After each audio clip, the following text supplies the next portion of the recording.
What's going on, beautiful people? It is I, your flying locomotive and faster than a speeding bullet SuperCliff, coming at you live for a brand new video. And for today's majestic and fantastic video, we are continuing the adventures of Thor and Loki with the Immortal Thor, issue number 7.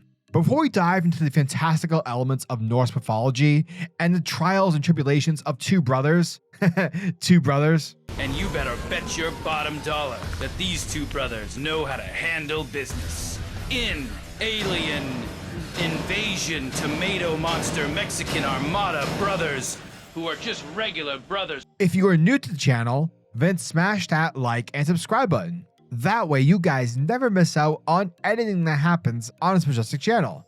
So what are you waiting for? Let's raise the bar and go full on Super Saiyan. Hit that subscribe button. Thus, without further ado, let's save the 9 realms with the Immortal Thor, issue number 7. Alrighty folks, so our story begins with the continuation of Loki's long-forgotten tale of his and Thor's first adventure within the journey into mystery, specifically their first encounter with the Utgardians. Because remember, Thor, he wants to understand as to why the Utgardians are attacking him. Why do they have beef? But also, why is his mother Gaia in league with these brigands? Now, in the last issue, the two brothers were invited inside by one of the Utgard giants. Once inside, the two begin to roam off, and being the immature beings that they are at this point in current time, they decide that in order to impress their father, Odin, that they're going to steal something within the halls of Utgard. However, entering one of the rooms, the brothers encounter a giant fiery demon named Utgard-Loki.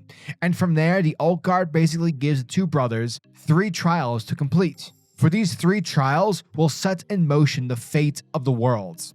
Dum. The first trial involves an eating contest. Loki and Thor versus Loki. Looks pretty simple enough. Incorrect. Loki kicks their asses. The dude legit eats the entire table in one gulp. The second trial involves Loki and Thor racing against Loki, who looks like a child. But once more, the two brothers are defeated. Turns out that Loki is as fast as DC's The Flash. Now, while all this is happening, we have Minotaur, the CEO of Roxxon, along with Scourge the Executioner, and the Enchantress, who are all spying on Thor via a Thor comic book, which according to Enchantress is called a scrying window. And basically this scene just sort of reminds us that the baddies are spying on our heroes, and that there's an inevitable bad wave about to come. Switching back to Utgard, the last trial involves a green cat, and it involves the two lifting the green cat up.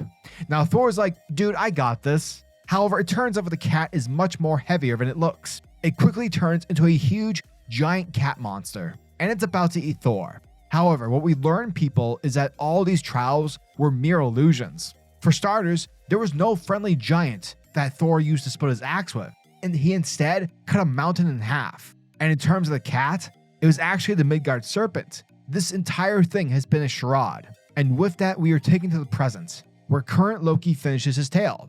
And once everything is all said and done, given there's an Utgard Thor and Utgard-Loki, then there must be an Utgard Odin.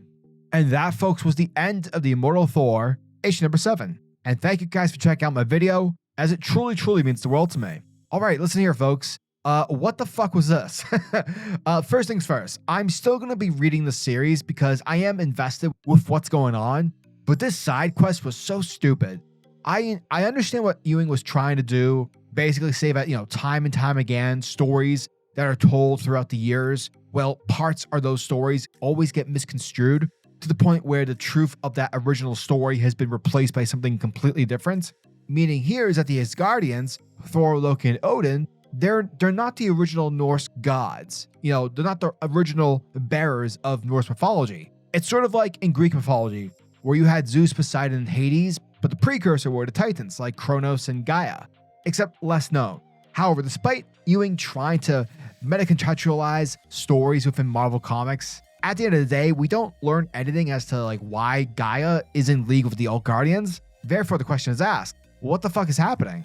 I think Ewing, when he's not writing side stories and allows his uncanny tendencies to take over, that's where the plot just fucking sinks. And because the language that's being used in a old school fashion, you can't help but not get, feel clocked out. Like I said before, I appreciate the attempt to try a different form of telling, but I'm definitely ready to get back to the main plot because that's where I think Ewing, as a comic book writer, really succeeds at, and I could care less about whatever this 2-issue arc was.